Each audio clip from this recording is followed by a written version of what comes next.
공자님께서 말씀하시길 사람의 마음은 산과 강보다 더 험하고 하늘보다 더 알기 어렵습니다. 하늘은 사계절과 아침, 저녁이 구별되지만 사람의 마음은 그 마음 속에 있는 감정이나 생각들이 쉽게 드러나지 않습니다.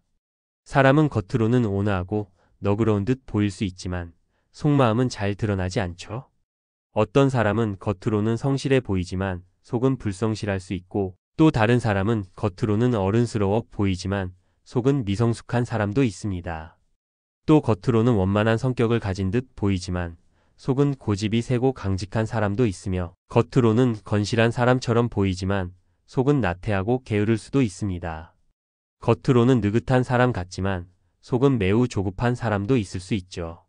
그뿐만 아니라 사람의 마음속에는 때때로 이기적이고 무력에 찬 욕망이 숨어 있을 수 있습니다. 그러므로 군자는 사람을 평가할 때 여러 가지 방법으로 그 사람의 성품을 시험해 봐야 합니다. 예를 들어 먼 곳에 심부름을 시켜 그 사람의 충성심을 보고 가까이 두고 함께 일하며 그 사람의 공경과 태도를 살펴보며 어려운 일을 맡겨서 그 사람의 능력을 시험하고 뜻밖의 질문을 던져서 그 사람의 지혜를 평가할 수 있습니다. 또한 급한 약속을 하여 그 사람의 신용을 시험하고 재물을 맡겨 그 사람의 도덕성을 보며 위급한 일을 맡겨 그 사람의 절개와 용기를 확인할 수 있습니다. 술에 취하게 하여 그 사람의 절도를 보고 남녀를 함께하게 하여 그 사람의 이성에 대한 태도를 살펴볼 수 있습니다. 이 9가지 방법으로 사람을 시험해 보면 그 사람의 본성을 알 수 있을 것입니다. 공자님께서 말씀하시길 아내와 하루 종일 대화를 나누면 그 사람의 마음을 완전히 알 수 있다고 생각할 수 있습니다. 그러나 그 아내가 나의 뜻을 어기고 마치 어리석은 사람처럼 행동할 수도 있지만 그 사람이 실제로 어떻게 살아가는지 그리고 일상에서 그 사람의 행동을 살펴보면 그 사람이 나의 뜻을 잘 따르고 있다는 것을 알게 됩니다. 그래서 아내는 결코 어리석은 사람이 아니었습니다. 사람의 마음을 완전히 알기 위해서는 그 사람의 일상적인 행동을 직접 보고 그 사람이 어떤 과거를 가지고 있는지 그리고 무엇을 즐기고 편안히 여기는지를 살펴보아야 합니다. 그 사람이 무엇을 좋아하고 어떤 것에 관심을 가지는지를 깊이 이해하려면 그 사람의 행동을 관찰하고 그 행동이 왜 그런지를 고민해 보아야 합니다. 그 사람이 무엇을 좋아하는지를 알면 그 사람의 성격을 이해할 수 있습니다. 공자님은 자신의 도덕과 정치 철학을 실현할 수 있는 임금을 찾기 위해 14년 동안 여러 나라를 여행하셨습니다. 그 긴 여행 동안 공자님과 제자들은 많은 어려움을 겪었습니다. 어느 날 그들은 매우 지쳐서 숲속에서 잠시 휴식을 취하게 되었습니다. 그런데 공자의 제자 중 한 명이 쌀주머니를 열어보니 쌀이 다 떨어졌다는 사실을 알게 되어 놀랐습니다. 그들은 식량이 부족해져서 고민했지만 산에서 나물과 채소를 캐어 배를 채우기로 했습니다. 그들은 그렇게 먹고 배를 채웠습니다. 그러나 공자님과 제자들은 나물만 먹으며 배를 채우자 점점 더 지쳐서 발걸음도 힘들어졌고 헛것이 보일 정도로 상태가 안 좋아졌습니다. 그럼에도 불구하고 공자님과 제자들은 흐트러지는 모습을 보이지 않았고 오히려 묵묵히 여행을 계속하였습니다. 그렇게 일주일이 지나고 그들은 결국 작은 마을에 도달하게 되었습니다. 제자들은 그곳에서 공자님을 위해 작은 숙소를 마련해 주었습니다. 공자님은 너무 피곤한 나머지 숙소에 들어가자마자 깊은 잠에 빠지셨습니다. 숙소에 들어가려던 제자 아내는 공자님께서 잠드신 모습을 보고는 다시 문을 닫고 밖으로 나왔습니다. 제자 아내는 공자님이 깨어나면 매우 배고플 것이라고 생각하며 자신이 직접 마을을 돌아다니며 쌀을 모아서 밥을 대접해야겠다고 마음먹었습니다. 그래서 제자 아내는 마을 사람들을 돌아다니며 조금씩 쌀을 얻기 시작했습니다. 마을 사람들은 인심이 좋아서 제자 아내에게 너나 할 것 없이 조금씩 쌀을 나누어 주었고 제자 아내는 예상보다 많은 쌀을 모을 수 있었습니다. 기쁜 마음으로 숙소로 돌아온 제자 아내는 부엌으로 가서 밥을 짓기 시작했습니다. 밥을 짓는 냄새가 퍼지자 공자님은 잠에서 깨어나셨고 부엌 쪽으로 걸어가셨습니다. 그런데 놀라운 일이 일어났습니다. 평소 공자님께 극진히 모셨던 제자 아내가 솥에서 밥을 한 움큼 집어들고는 자기 입으로 넣고 있었던 것입니다. 평소 제자 아내는 공자님이 드시기 전에는 수저를 들지 않았기에 공자님은 몹시 실망하셨습니다. 지금까지 내가 본 제자, 아내의 모습이 거짓이었나? 내가 보지 않을 때 언제나 저렇게 행동했던 것은 아닐까? 하고 생각하셨습니다. 공자님은 방으로 돌아와서 제자, 아내의 잘못된 행동을 어떻게 고쳐야 할지 고민하셨습니다. 잠시 후 공자님이 화가 난 사실을 모른 채 제자, 아내가 팝상을 가지고 공자님의 숙소로 들어왔습니다. 공자님은 팝상을 앞에 두고 제자, 아내의 잘못을 어떻게 지적할지 고민하며 생각하셨습니다. 내가 말로 직접 하는 것보다 아내가 스스로 깨닫는 것이 더 좋을 것이다 라고 생각하신 공자님은 제자, 아내에게 자신이 꿈을 꾸었다고 말하기 시작했습니다. 공자님은 꿈속에서 내 아버지가 나왔고 아버지께서 말씀하시기를 내 제자가 밥을 가져올 터이니 내가 먼저 제사 지내고 나서 밥을 먹어라라고 하셨다고 하셨습니다. 이어서 공자님은 이 밥으로 제사를 지내려고 한다.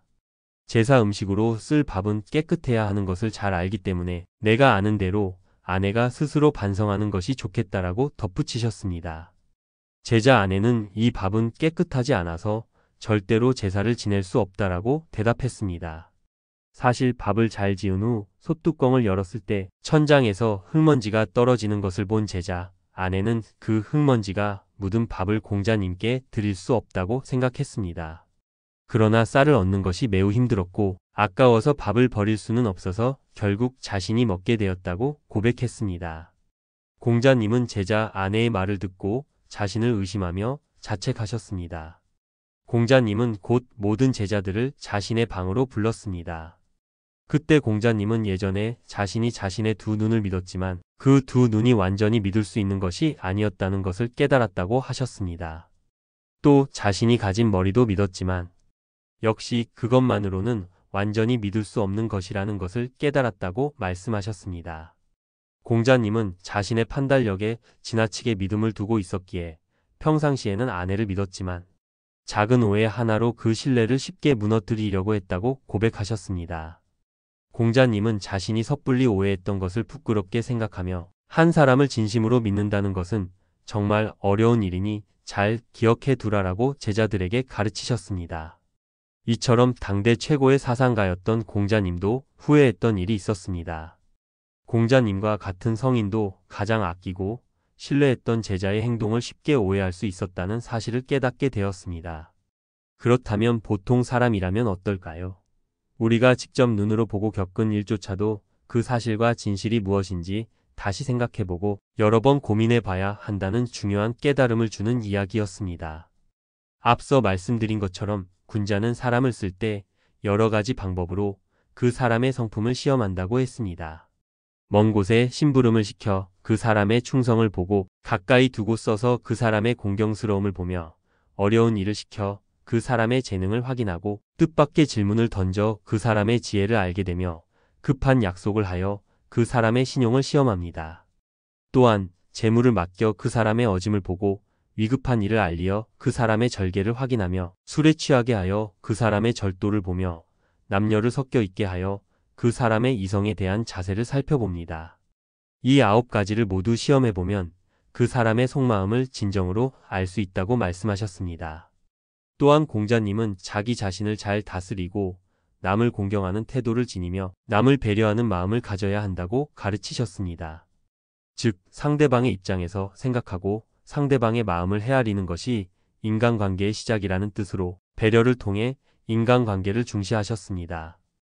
여러분도 주변 사람들이 마음에 들지 않는 행동을 할 때 그 사람을 강요하지 말고 스스로 바뀌도록 배려해 주는 것이 중요합니다. 그렇게 배려한다면 인간관계에서 스트레스를 받지 않고 더 좋은 관계를 만들 수 있을 것이라고 공자님은 가르쳐 주셨습니다. 어리고 유치한 태도로 대하라. 상대방이 어린 아이처럼 어리고 유치한 행동을 한다면 그를 가르치는 사람도 어리고 유치한 태도로 대해야 한다는 말씀이 있습니다. 결코 무리하게 강요하거나 억지로 이끌어서는 안 된다는 것입니다. 이 세상에 쓸모없는 것은 없다. 장자는 산속을 걷다가 큰 나무를 발견했습니다. 그 나무는 가지와 잎이 매우 무성했지만 그 옆에 목수가 있음에도 불구하고 아무도 그 나무를 쓸 생각을 하지 않았습니다. 장자가 그 이유를 물었을 때 목수는 이 나무는 아무짝에도 쓸모가 없기 때문입니다. 라고 대답했습니다. 그러자 장자는 이렇게 말했습니다. 이 나무는 쓸모가 없기 때문에 타고난 수명을 다 누리는 것이구나. 장깨를 부리면 천성이 비뚤어진다. 장자는 사람에게 진정한 깨달음이 중요하다고 믿었습니다. 사람들이 장깨를 부리면 그들의 천성이 비뚤어지고 진정한 깨달음을 얻을 수 없게 된다고 생각했습니다. 그 이유는 장깨를 부리는 과정에서 사람은 자기 자신을 속이고 마음을 순수하게 유지하기 어려워지기 때문입니다. 자공과 노인의 대화.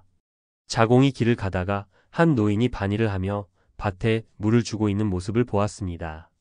그 노인은 물동이를 들고 깊은 우물에서 물을 퍼서 밭에 뿌리고 있었습니다. 자공은 그 노인이 힘들게 일하는 모습을 보고 용두레라는 농기구를 사용하면 이렇게 힘들게 하지 않아도 쉽게 물을 줄 수 있는데 왜 그렇게 힘들게 일하시나요? 라고 물었습니다. 그러자 노인은 이렇게 대답했습니다. 사람은 기구를 사용하면 반드시 그 기구를 어떻게 더 편하게 쓸 수 있을지 생각하게 되는데 그렇게 되면 머릿속은 점점 장깨로 가득 차게 됩니다. 그럴 경우 순수한 마음을 잃게 되고 천성이 비뚤어지게 됩니다. 그래서 나는 용두레를 사용하지 않아요. 그것을 사용하면 내가 진정으로 깨달음을 얻지 못할까 봐서요. 다수라고 무조건 옳지 않다. 많은 사람들이 한 가지 의견을 내세우면 그것이 반드시 옳다고 생각하지만 사실은 그렇지 않다는 점을 강조하고 있습니다.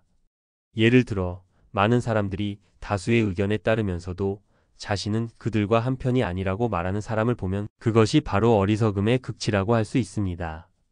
자신이 어리석다는 사실을 깨닫고 있는 사람은 이미 어리석지 않으며 자신의 문제를 인식한 사람은 깊이 빠진 사람이 아니라고 할 수 있습니다. 그러나 자신이 어리석음을 깨닫지 못하는 사람은 평생 그 어리석음을 벗어나지 못할 것이며 그것이 진정으로 어리석은 사람이라는 것입니다. 길을 아는 사람이 더 중요하다. 셋이 길을 갈 때 한 사람은 길을 잘 몰라도 목적지에 도착할 수 있습니다. 왜냐하면 길을 아는 사람이 있기 때문입니다. 그러나 셋 중 두 사람이 길을 모르고 한 사람만 길을 알면 그들은 헛수고를 하게 될 뿐 목적지에 도달할 수 없습니다. 길을 모르는 사람이 더 많기 때문입니다. 현재 세상에서도 대부분의 사람들이 잘못된 길을 가고 있기 때문에 비록 내가 혼자만 옳다고 해도 그 목적지에 도달할 수 없다는 안타까운 현실이 있다는 것입니다. 남이 한다고 따라하지 마라. 바다를 건너려면 배를 타야 하고 육지를 가려면 수레를 타야 합니다. 그런데 어떤 사람들은 배를 타고 육지를 가려고 합니다.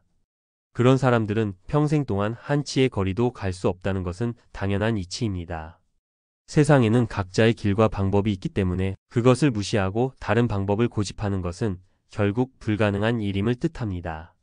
누나는 주나라에서 시행되는 모든 제도를 따라서 하려고 했지만 그것은 결국 배를 타고 육지를 가려고 하는 것과 같아서 아무리 노력해도 할 수가 없었다.